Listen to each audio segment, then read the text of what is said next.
রফিকুল ইসলাম খান, সিরাজগঞ্জ ৪, সময় ৫ মিনিট। ঘড়ির দিকে তাকিয়ে বক্তব্য রাখবেন।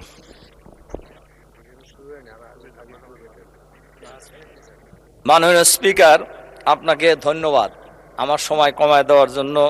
দুঃখিত। মাননীয় স্পিকার, আমরা কেউই অস্বীকার করি না যে জুলাই বিপ্লব বা জুলাই অভ্যুত্থান যেটাই আমরা বলি, এইটা যে ফেসিবাদ থেকে আমরা সবাই মুক্ত হয়েছি, একথা অস্বীকার করার কারই উপায় নেই।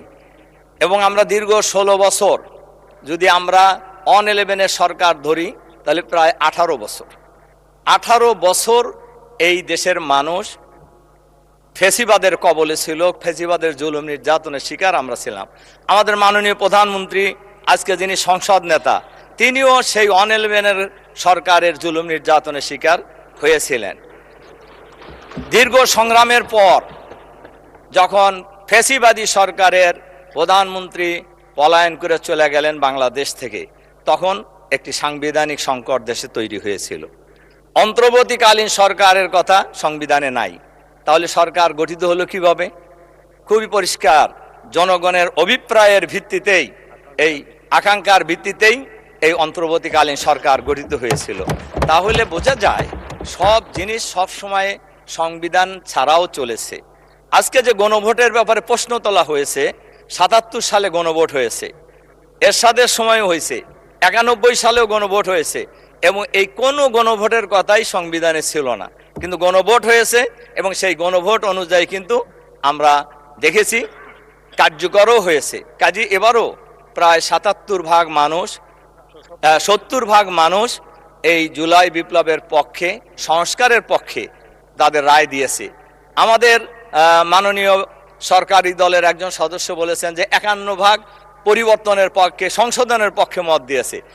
51 ভাগ শক্তিশালী না 70 ভাগ শক্তিশালী? এটা তো খুব পরিষ্কার, এটা সবাই বুঝবে যে 70 ভাগ অনেক শক্তিশালী। সম্মানিত মাননীয় স্পিকার, আমাদের একজন সরকার দলীয় সদস্য বলছেন আমরা ভারতের সাথে রাইতে মিটিং করি।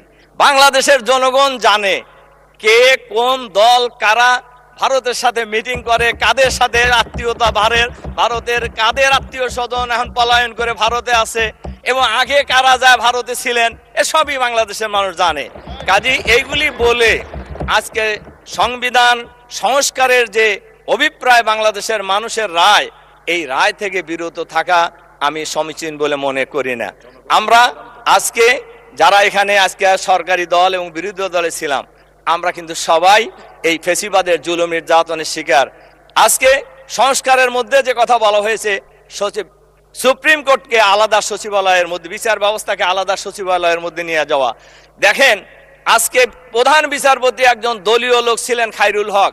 কেয়ারটেকার সরকারকে লণ্ডভণ্ড করে দেওয়ার কারণেই এই ফেসিবাদী সরকার দীর্ঘায়িত হয়েছে। কাজেই আমরা চাই, সবাই মিলেই চাওয়া উচিত, আমাদের সবার অভিপ্রায় আমাদের এই বাংলাদেশ ভালো চলুক, আমরা সবাই মিলেই এই বাংলাদেশকে আগামী দিনে গড়ে তুলব। কাজেই দেশের প্রয়োজনে, সংবিধান তো কোনো কোরআনের বাণী নয়, কোনো ওহী নয়, জনগণের জন্য সংবিধান, সংবিধানের জন্য জনগণ নয়।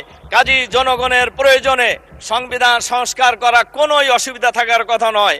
এজন্য আমি আপনাদের কাছে বিনয়ের সাথে এই অনুরোধ রাখতে চাই, আমরা যারা দেখেন সংবিধানের কথা, আমার খালি বারবার চোখ যেতেছে হলো সময়ের দিকে, ঘড়ির দিকে। আসলে সংবিধানের কথা আমরা বলছি, আমাদের একজন সদস্য বলেছেনও, আমার এখনো স্পষ্ট মনে আছে, সংবিধানের কথা বলে আমাদের উপর, বিরোধী দলের উপর যে জুলুম নির্যাতন চালানো হয়েছে, দেশনেত্রী বেগম খালেদা জিয়া বলেছিলেন আমরা যদি আবার সুযোগ পাই এই সংবিধানকে ছুঁড়ে ফেলে দেব। উনি তো বলছিলেন, তাহলে কি ওনার কথা কি একেবারেই অমূলক ছিল? শুধু তাই নয়, আমরা সব সময় লক্ষ্য করেছি সরকারে যারাই থাকে তারা সব কিছুকে দলীয়করণ করার চেষ্টা করেন। আমরা আশা করব এখন যারা সরকারে আছেন তারা দলীয়করণ করবেন না। যদি নাই করেন তাহলে আপনাদের সংস্কারের ভয় কেন?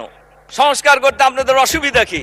আমরা সবাই মিলে, যেটা প্রয়োজন সবাই মিলে আমরা সংস্কার করে আমরা এই দেশটাকে একটা সুস্থ রাজনীতির দিকে নিয়ে যেতে চাই, যাতে করে আর কোনো ফেসিবাদের জন্ম বাংলাদেশে না হয়, আর ফ্যাসিবাদী কোনো সরকার যেন বাংলাদেশে প্রতিষ্ঠিত হওয়ার সুযোগ না পায়, এই পরিবেশটাই তো আমরা সবাই চাচ্ছি।